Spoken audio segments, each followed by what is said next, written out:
This channel does not promote any violent, harmful, or illegal activities. All content provided by this channel is meant for an educational purpose only.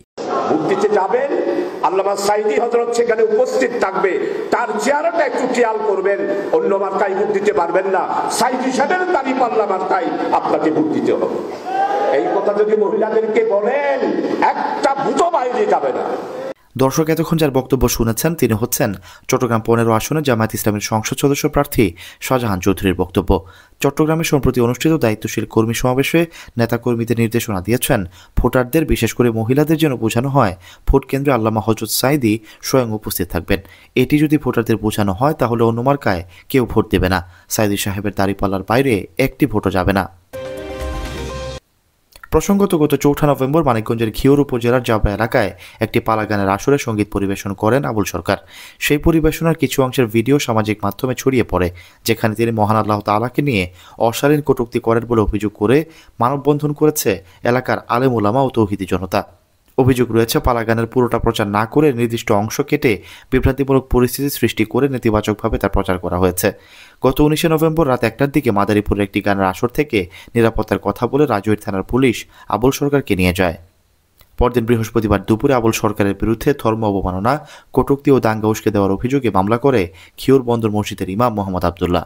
সন্ধ্যায় আবুল সরকারকে মানিকগঞ্জের senior judicial magistrate আদালতে হাজির করা হলে বিচারক তাকে কারাগারে পাঠানোর নির্দেশ দেন। আবুল সরকারের বিরুদ্ধে করা মামলায় অভিযোগ করা হয়েছে তিনি ইসলাম ধর্মের বিশ্বাসের অবমাননা করে এবং ধর্মীয় অনুভূতিতে আঘাত করার উদ্দেশ্যে কটূক্তি করে অবমাননামূলক অট্টহাসি দিয়ে সাম্প্রদায়িক দাঙ্গা সৃষ্টি করার উদ্দেশ্যে উস্কানি দেওয়ার অপরাধ করেছেন। প্রশ্ন উঠেছে জামায়াত ইসলামী নেতারা হাজার হাজার তৌহিদি জনতার সামনে অহরহ ইসলাম ধর্ম, বিশ্বনবী, নবীর স্ত্রী, সাহাবী, মদিনা শরীফ সহ নানা বিষয়ে অবমাননাকর বক্তব্য দিয়েছে। এর বেশিরভাগই সামাজিক যোগাযোগ মাধ্যম এবং ইউটিউবে ভাইরাল হয়েছে। কিন্তু জামায়াত ইসলামীর ওইসব নেতা আলেমদের বিরুদ্ধে কথিত তৌহিদি জনতা মামলা করা তো দূরে থাক, প্রতিবাদও করেনি। আসুন এবার দেখে নিই জামায়াত ইসলামের নেতারা ইসলাম ধর্ম, মহান আল্লাহ, বিশ্বনবী মুহাম্মদ সাল্লাল্লাহু আলাইহি ওয়াসাল্লাম এবং সমসাময়িক রাজনীতি নিয়ে কী ধরনের মন্তব্য করেছেন। জামায়াত নেতা মিজানুর রহমান আজহারী এক ওয়াজ মাহফিলে তাবলিগ জামায়াতের সমালোচনা করতে গিয়ে পুরাতন ঢাকার ভাষা ব্যবহার করে আল্লাহকে নিয়ে হাসি রসিকতা করতেন। এক পর্যায়ে তিনি আল্লাহ নবীকে হালা বলেন, যা বেশিরভাগ মানুষের কাছে গালি বিশেষ। তাবলিগের ভাইদের একটা ভালো অভ্যাস আছে, সবারে বয়ান শেখায়, কারণ সবারই তো দাওয়াত দিতে হবে, কারণ ঠিক কিনা। তো একজনের বয়ান করতে দিছে, আমি হালাই কি বয়ান করুম, কিছু পারি না। করেন একটু, শোনেন শোনেন, আল্লাহ হালাই কোরআন পড়াইছে নবীর উপরে, নবী হালাই সাহাবাগের মধ্যে বয়ান দিয়ে গেছে, লেগে আমরাও হালাই বয়ান দিয়ে যাইতেছি হালাই। বিশ্বনবীর স্ত্রী সম্পর্কে অবমাননাকর মন্তব্য করেছেন আজহারী। তাফসীরের সঙ্গে বলেছেন বিশ্বনবীর স্ত্রী খাদিজা রাদিয়াল্লাহু তাআলা আনহা ভার্জিন ছিলেন না। 25 বছরে বিশ্বনবী বিয়ে করলেন 40 বছরের এক বুড়ি মহিলাকে। বিয়ে করেছেন সাইয়্যিদাতুনা খাদিজাকে, ওনার বয়স ছিল 40। আগে 2 বার তালাক খাইছে, অনেকগুলো বাচ্চা জন্ম দিয়ে প্রৌঢ়া একটা নারী ছিল। এই মহিলাকে বিয়ে করলেন বিশ্বনবী মুহাম্মদ, তাগড়া যুবক। বিয়ে করলেন 40 বছরের এক মহিলা। তাও এমন যদি হয়তো এই মহিলাটার বিয়ে হয় না, ইনট্যাক্ট মহিলা, তাও তো না, ভার্জিন না, উইডো, বিধবা। আজহারী হযরত আলী রাদিয়াল্লাহু তাআলা আনহু সম্পর্কে অবমাননাকর মন্তব্য করেছেন। বলেছেন তিনি মদ খেয়ে মাগরিবের নামাজে দাঁড়িয়েছিলেন এবং সূরা ফুল করেছেন। আলী রাদিয়াল্লাহু তাআলা আনহু মদ খায়া নামাজে দাঁড়াইছে, মাগরিবের সালাতের ইমামতি করতে যে সূরাতুল কাফিরুন লা আ'বুদু মা তা'বুদুনের জায়গায় ভুলে মাতলামি করতে করতে পড়তে শুরু করছে আ'বুদু মা তা'বুদুন, লা বাদ দিয়ে দিছে। লা আ'বুদু মা তা'বুদুনের অর্থ হলো, ও কাফির মুশরিকরা, তোমরা যেই মূর্তির পূজা করো আমরা ওইটার পূজা করি। কিন্তু উনি যেটা পড়ছে আ'বুদু মা তা'বুদুন, এর অর্থ হয়ে গেছে তোমরা যেটার পূজা করো আমরা ওইটার পূজা করি। ভেজাল আছে না নাই? কারণ উনি কি পড়তেছে উনি জানে, উনি তো মাতলামি, মদের ঘোর, মাতলামের ঘোর কাটে নাই। সবাই যে বিশ্বনবীর বললেন, দেখেন আপনার মেয়ের জামাই করছে কি। বিশ্বনবীর কাছে তখনই আয়াত চলে আসলো, লা তাকরাবুস সালাত ওয়া আনতুম সুকারা, খবরদার মদ খাইও, তবে নামাজে যাওয়ার আগে খাইও না। এরপর সাহাবারা সারাদিন মদ খায়, কিন্তু 5 ওয়াক্ত নামাজের আগে খায় না। 5টার সময় তারা মদ খাওয়া বন্ধ করে দিল। এরপর আস্তে আস্তে যখন মদ খাওয়া বন্ধ করতে অভ্যস্ত হতে শুরু করেছে, আল্লাহ আয়াত নাযিল করলেন, ইন্নামাল খামরু ওয়াল মাইসিরু ওয়াল আনসাবু ওয়াল আজলামু রিজসুম মিন আমালিশ শাইতানি ফাজতানিবু। চিরকালের জন্য এই কথা বলে আল্লাহ মদকে হারাম করে দিলেন। জামায়াত ইসলামের এই নেতা বিশ্বনবীকে হযরত মুহাম্মদ সাল্লাল্লাহু আলাইহি ওয়াসাল্লামকে কাউবয় বলে সম্বোধন করেছেন। বিশ্বনবীর কিন্তু টাকা পয়সা ছিল না, জানেন? জি, ছাগল চড়াতো, কাউবয়। মা মিন নাবিয়্যিন ইল্লা রাআল গানাম, ছাগল চড়াতেন। এরপরে খাদিজাতুল কুবরার স্টাফ হিসেবে, কর্মচারী হিসেবে ক্যারিয়ার শুরু করলেন। এরপর বিজনেস ম্যাগনেট হিসেবে শুরু করলেন। খাদিজাতুল কুবরার সাথে যখন বিয়ে হয়ে গেল, খাদিজাতুল কুবরা তাহেরা ওনার সব সম্পদের মালিক বিশ্বনবীরে বানায় দিলেন। আল্লাহ বলেন তোমার তো কিছু ছিল না নবী, খাদিজার মাধ্যমে বিয়ে পড়িয়ে দিয়ে আমি তোমারে ধনী বানিয়ে দিলাম। জামায়াত ইসলামী নেতা আল্লামা মাওলানা তারেক মনোয়ার ভূমিকম্প সম্পর্কে বলতে গিয়ে মদিনা শরীফ সম্পর্কে অবমাননাকর মন্তব্য করেছেন। মদিনায় এত ভূমিকম্প হবে, মদিনার মানুষ সব পালিয়ে যাবে, মদিনার মসজিদের উপরে কুত্তা পেশাব করবে। এক ওয়াজ মাহফিলে আল্লামা তারেক মনোয়ার সূরা 1 নিয়ে তামাশা করেন। যেমন আমাদের সাথে ঢাকায় এক ছেলে পড়তো, তো সব ছাত্রদেরকে শালা বলা শেষ, পোলাপানে বিচার দিছে ওর নামে, কয় হুজুরে যারা দেখে হেরে শালা কয়। হুজুর কয় এদিকে আসো, তুমি বলে সবারে শালা কয় কোন হালা আমার নামে বিচার দিছে। ওতে বুঝেই না এটা যে তার মুখ থেকে বেরোচ্ছে, সরল মানুষ। ওর নাম ছিল কাউসার। আমাদের হুজুর 2 দিন মাগরিবে সূরা কাউসার পড়ছে, ও 3য় দিন হুজুরে ধরছে, কালকার থেকে আর আপনি হালায় আমার নামে সূরা পড়বেন না।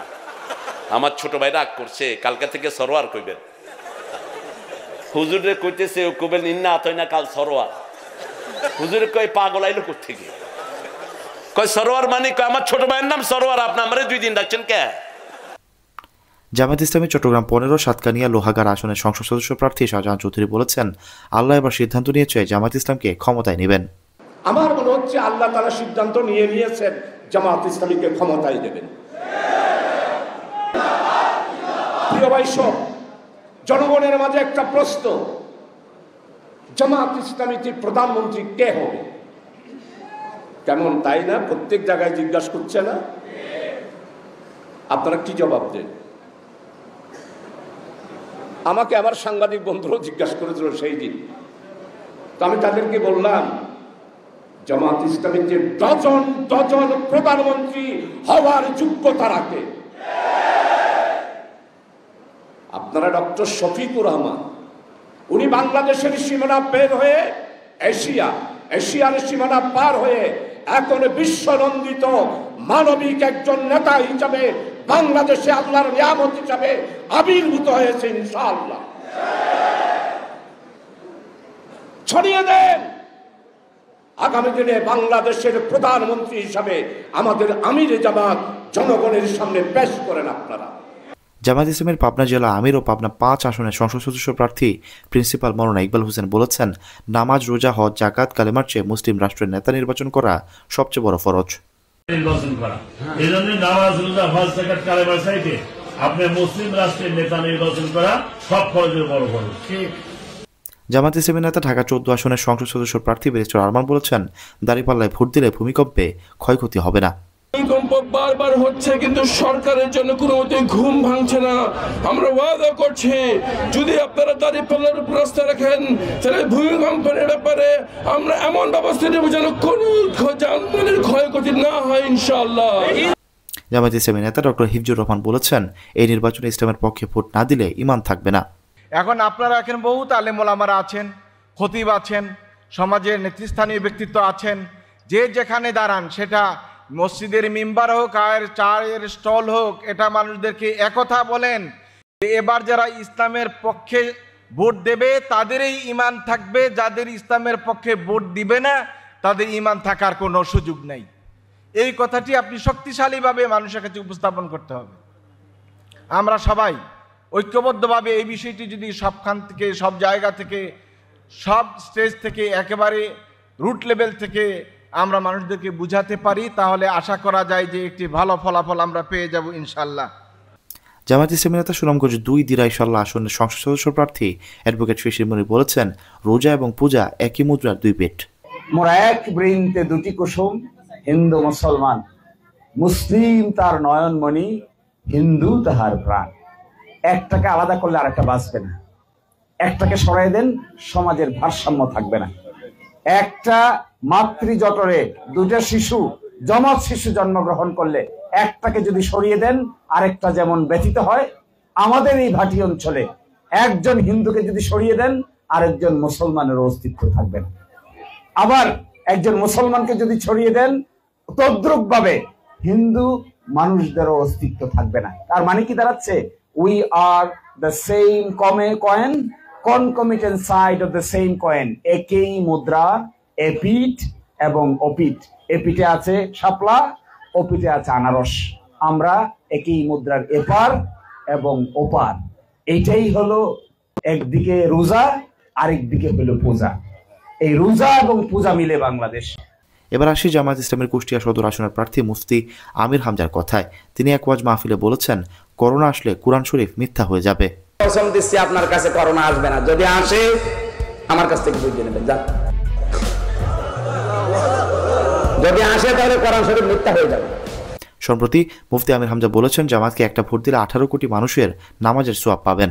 বাংলাদেশে যদি নামাজ কায়েম হয় 18 কোটি মানুষ নামাজ পড়বে, আপনি একটা ভোট দিয়ে 18 কোটি মানুষের নামাজের সওয়াব। জামায়াত নেতা হামজা ওয়াজ মাহফিলে নারীদের নিয়ে উত্তেজক বক্তব্য দিয়ে বেশ পটু। তিনি পরকীয়া ধর্ষণকে উস্কে দেন বিভিন্ন সময়। না, যদি কোনো মেয়ে যদি না পড়ে, ও যদি শুধু জামা গায়ে দিয়ে পাখির মতো দাঁড়ায়, ও তো বিশাল পাহাড়, বুকে কোনো ওড়না নেই, এমন ব্লাউজ গায়ে দিয়েছে কোনো হাতাই নেই, আর পেট মনে হয় ফুটবল খেলার মাঠ, বজ্রমালার মতো। জামায়াত নেতা কাজী ইব্রাহিম বলেছেন, দাজ্জালের সঙ্গে তার দেখা হয়েছে কাতারে। তার বাবা মায়ের সন্ধান পেয়েছেন। তারা আরব সাগরে কোনো দ্বীপে বসবাস করে। তিনি এটাও বলেছেন, তার ওয়াজ মাহফিলেও হাজার হাজার জিন আছে, যাকে থার্মাল ইমেজিং যন্ত্র দেখতে পারেন। দাজ্জালের মা বাবার একজন জিন, মা বাবার একজন জিন, একজন মানুষ। আমি যখন কাতারে ছিলাম, আমি প্রত্যক্ষ আক্রমণের শিকার হয়েছিলাম কাতারে, ডাইরেক্ট। ওটা দাজ্জালে আক্রমণটা করেছিল, কারণ আরব সাগরের কোনো এক দ্বীপে দাজ্জাল আছে, আর কাতার হলো দ্বীপ রাষ্ট্র। সেখানে আমি একটা এলাকা পেয়েছিলাম কাতারে, গাররাফা এলাকা। তো গাররাফা এলাকায় জিনেরা বলল যে ওরা হাজার হাজার বছর ব্যাপী এখানে বন্দী আছে। তাদের ওই বক্তব্যের পরে আমি চিন্তা করলাম যে এরা কেন বন্দী, কে বন্দী করলো। পরে সহিহ মুসলিমের মুকাদ্দমার একটি হাদিস, ইন্না ফিল বাহরে শায়াতিন মাসজুনা, সাগরে, এটা সাগর বলতে ওই সাগরটাই হবে, সুলাইমানের রাজত্ব যেখানে আশপাশে ছিল, ফিলিস্তিন অর্থাৎ আরব সাগর উপসাগর, ওই অঞ্চলটা, এখানে বন্দি অনেক জিন আছে, জিন শয়তান। শয়তানের জিন একই জিনিস। জিন জিন বললে বোঝা যায় জিনের মধ্যে হিন্দু আছে, বৌদ্ধ আছে, খ্রিস্টান আছে, ইহুদি আছে, মুসলমান আছে, বিভিন্ন। আর শয়তান বললে জিনদের মধ্যে ওই গ্রুপটা যেটা মালউন হয়ে গেছে আল্লাহর কাছে, অভিশপ্ত, তারা। তো ওইখানে আমি প্রথম দিন থেকে মুহুর্মুহু আক্রমণের শিকার হয়েছে। ওরা তুই এখানে কেন আইলি? আমি যে দাজ্জাল বিরোধী ওয়াজ করি, মাহাদির পক্ষে ওয়াজ করি, ওরা জানে, ওরা জানে। ওদের এই যে আমি যে এখন ওয়াজ করতেছি, আমার এখানে কত হাজার জিন আছে, আপনারা থার্মাল ইমেজিং যন্ত্রটা আনলে দেখতে পারতেন। থার্মাল ইমেজিং, ওই যে যেটা জিন থাকলে লাল রেড সিগন্যাল দেয়। এই জামায়াত ইসলামী নেতা আরো বলেন, তিনি যখন কারাগারে ছিলেন তখন জিনদের তাবলীগ জামাতে এসে দেখা করেছেন। দাজ্জালের সঙ্গে তিনি যুদ্ধও করেছেন। দাজ্জালের কাছে কাজী ইব্রাহিমের বিষয়ে রিপোর্ট আছে। জেলখানায় গিয়েছিলাম, ইয়ামান থেকে, মিশর থেকে, ইন্ডিয়া থেকে জিনদের তাবলীগী জামাত এসেছিল আমার কাছে। তারা এসে, আমি জেলের যে রুমে থেকেছি সেখানে ঘোড়ার ছবি এঁকে আমাকে বোঝাতো যে আমরা আছি, হাতির ছবি এঁকে দেখাইতো, উটের ছবি, খচ্চরের ছবি, গাধার ছবি, এই যে আমরা আছি। শয়তান যেগুলি হিন্দু, খ্রিস্টান, বৌদ্ধ জিন, ওগুলি আমার বিরুদ্ধে ছিল, আর যারা মুসলিম আল্লাহওয়ালা জিন ওগুলি পক্ষে ছিল। দুই পার্টির লড়াই দেখতাম আমি। তা আমিও লড়াইতে যোগ দিতাম। কাতারে গিয়ে আরো মারাত্মক সমস্যায় পড়লাম। যেদিন গিয়েছি সেই দিন রাত থেকে লড়াই, কারণ পাহাড়ে আরব সাগরের পাশে তো দাজ্জাল। আমি সারাটা জীবন দাজ্জালের বিরুদ্ধে ওয়াজ করতাম, ঠিক না? আমার পরিচয়টাই তো ছিল কিয়ামত নিয়া আমি ওয়াজ করি। এটা দাজ্জালের কাছে রিপোর্ট আছে। জামাতের আরেক নেতা মাওলানা মুস্তাকুর নবী কাশেমি নারী নেতৃত্বের বিরোধিতা করে অশ্লীল শব্দ প্রয়োগ করেন। এক বেটি গাড়িতে মাথার উপরে, গাড়ির ওই কি বলে এটাকে, গাড়ির ছাদটা সরাইয়া বেটি দাঁড়ায় রয়েছে, ওই বেটির পেছনে হাজার হাজার বেটা। এই বেটাগুলোর আকলে কুত্তে মুচ্ছিনি। আচ্ছা, এত বেশরম কা মানুষ, জোরে বলে না? আচ্ছা, মানুষ এত বেহায়া হয়তো কিনলে গা, একটা বেটি যাইতেছে, ওই বেটির পিছনে হাজার হাজার মানুষ, হাজার হাজার বেটা বেটির পিছনে ছুটছে। মনে বুঝে না। আচ্ছা এই মানুষগুলোর আকলে কি বলে, এদের বিবেকে কি বলে? আচ্ছা যেই দেশটাকে সামলাইতে পারে না ডক্টর ইউনূসের মতো বেটা, আর সেই দেশটাকে সামলাইবো বলে এক বেটি। জামায়াত ইসলামী নির্বাচনী র্যালিতে অংশ নেওয়া জনৈক নেতা বলেছেন, ত্রয়োদশ সংসদ নির্বাচনে জামায়াত ইসলামী 200-এর বেশি আসনে বিজয়ী হবে। দাঁড়িপাল্লাকে বিজয় করতে আল্লাহ উঠে পড়ে লেগেছে। আমার যতটুকু ধারণা, আমরা তো আশা করতেছি কমপক্ষে 200+ ইনশাল্লাহ। আল্লাহর কাছে আশা করতেছি 200-এর উপরে আশা করতেছি, বাকিটা উপর আল্লাহর ইচ্ছা। কারণ আমগরে মনে ছুঁয়ে দিছে, একটা কথা আছে মানুষের একটু ছুঁয়ে দেয়, তাই না? আমাদের আল্লাহ যেন নিজেই দাঁড়িপাল্লাকে প্রতিষ্ঠিত করার জন্য এইবারই উঠা বেড়ে লাগছে আল্লাহ নিজে, এটা আমাদের আশা। এ কারণে সবার মুখে মুখে আমরা জানাই জামাত ইসলামের দাঁড়িপাল্লার প্রতীক নিয়ে মানুষের ঘরে ঘরে ভোট চাওয়ার জন্য যাই। রাজনৈতিক বিশ্লেষকরা বলছেন, জামায়াত ইসলামী নেতারা ইসলাম ধর্ম, আল্লাহ, নবী, সাহাবীদের নিয়ে বিভিন্ন অবমাননা ও বিভ্রান্তিকর মন্তব্য করলেও সামাজিক প্রেসার গ্রুপ কথিত তৌহিদি জনতার বিষয়ে রহস্যজনকভাবে নীরব রয়েছে। রাজনৈতিক রাষ্ট্রীয় পৃষ্ঠপোষকতায় তারা মাজার ভাঙা, অগ্নিসংযোগ করা, নারী ফুটবল বন্ধ করা, কথায় কথায় মব সৃষ্টি করে নিরীহ মানুষকে হত্যা করা, এমনকি কবর থেকে লাশ তুলে পুড়িয়ে দেওয়ার মতো ঘটনা ঘটিয়েছে। সর্বশেষ বাংলার আবহমান কাল থেকে চলে আসা পালা গানের খণ্ডিত অংশ প্রকাশ করে বাউল শিল্পীদের উপর হামলা মামলার ঘটনা দেশকে অন্ধকারের দিকে নিয়ে যাচ্ছে, যা কবি শামসুর রহমানের অদ্ভুত উটির পিঠে চলছে স্বদেশ কবিতাকে স্মরণ করিয়ে দেয়। Syed Shakib, BNN News 24।